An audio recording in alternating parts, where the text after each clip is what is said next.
the sole of Chogokin GX-46 Dygenguar and Aussenseiter set. However, we are just going to do Dygenguar. However, in this part, we are just looking at the Dygenguar part. The next parts will cover the second mecha, and the transformation will be in the third part. So, here's the Dygenguar Chogokin. It's nice and metal. We like metal here. It has lots of clicky joints. Good arm movement. Moves at the shoulders. The shoulders will go in and out, up and down. These click good. There's a nice double joint here. And that joint actually serves a purpose later on. These come down. I don't know if they're supposed to, but you can bring these down if you wish. Snap back in. The torso is got some cool multiple joint action going on here. So you've got that it rotates, goes forward, but it also goes side to side on that piece. And if you notice that this little panel can move a little bit, so that's cool. The head has a decent range of motion.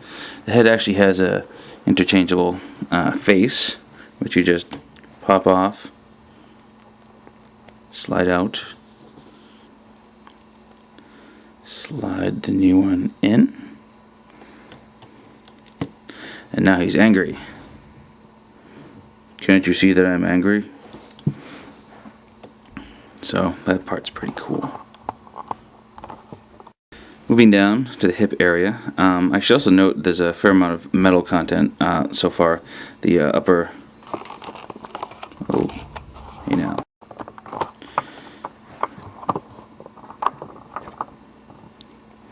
I should note that there's a fair amount of metal in the piece. This whole upper chest is metal. It feels like there's some arm parts that might be metal. The main waist section is metal, and a large amount of legs is metal. So while we're on this area, we'll talk about the skirts. These skirts are pretty sturdy actually. These both move. This one moves, and this one moves. Okay. So you can. There's no harm in posing it. Now, when Dygenguar comes out of the box, you can see these hips here.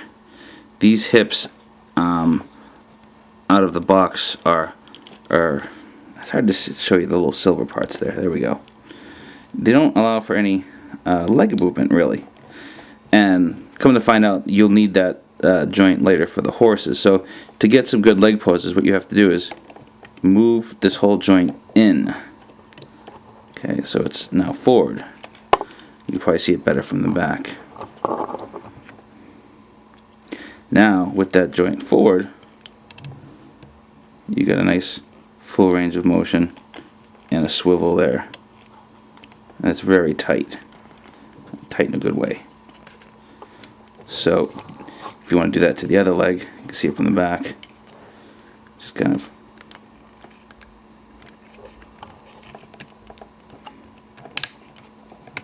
there you go. Moving on with the legs, we have articulated knee parts.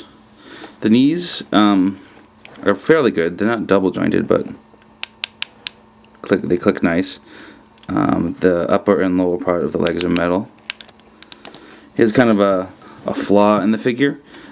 These shin plates, they fall off rather easily, and I don't think they're supposed to come off, but while we have it off, we can look at the mechanics of the foot.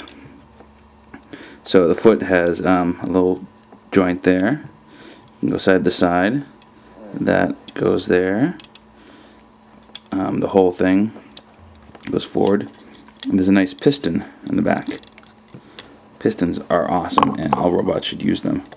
whenever they have the opportunity to do so. So, yay for pistons. Okay, so the Dygenguar robot does not transform into anything. It is pretty much what you see right here. He does have some weapons, and he does have some hands. I'll go through them to change the hands. Section, and then pop out just the hand. And then from there, let's put in a sword holding hand.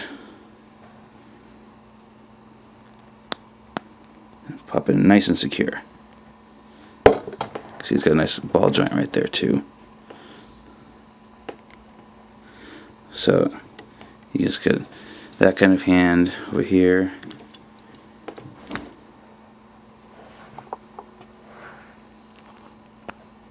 That one off, and let's give that one an open hand. There we go. He's got 2 closed, 2 open, and 2 holding hands. So now what we can do is give him an assortment of weaponry. Namely, the big ass sword. The big ass sword is big. He holds on to it rather well.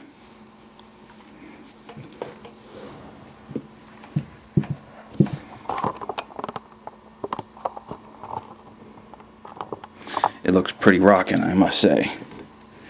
You can do the kind of the whole, if you hold it a certain way, you can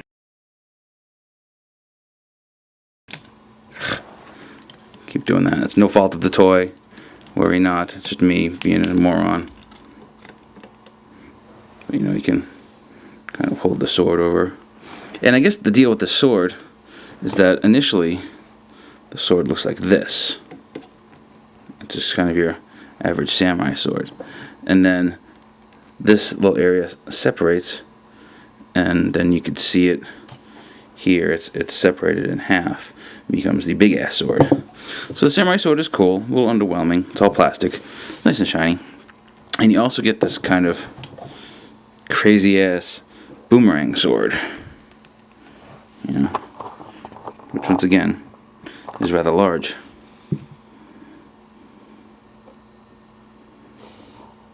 But, you know, if you need to chop up some vegetables while you're, you know, playing with your toys, maybe an appropriate solution. So, that is about all there is to Dygenguar. He just looks awesome. He poses well. He is solid. Nothing really falls off except these leg panels if you're not careful. He's very spiky. Oh, I forgot to show you this little gimmick. It's kind of neat. He's got little flip-up engine panels there. Kind of an odd, organic yet mecha feel. You know, this kind of like this back thing looks like it might be a turtle shell. You know, very crab-like, but yet, you know, still kind of a classic samurai mecha feel to it. I've never seen the anime it comes from, which is Super Robot Wars Original Generations. Also is in the Super Robot Wars video games. But the design itself is way cool. This SoC on its own would probably bring you $100, you know, I mean, maybe shy of $100 because it doesn't have a ton of accessories, but it is, this alone is a quality release. When you add in the Aussenseiter and its transformation gimmick, then is when the real magic happens, and we will show you that.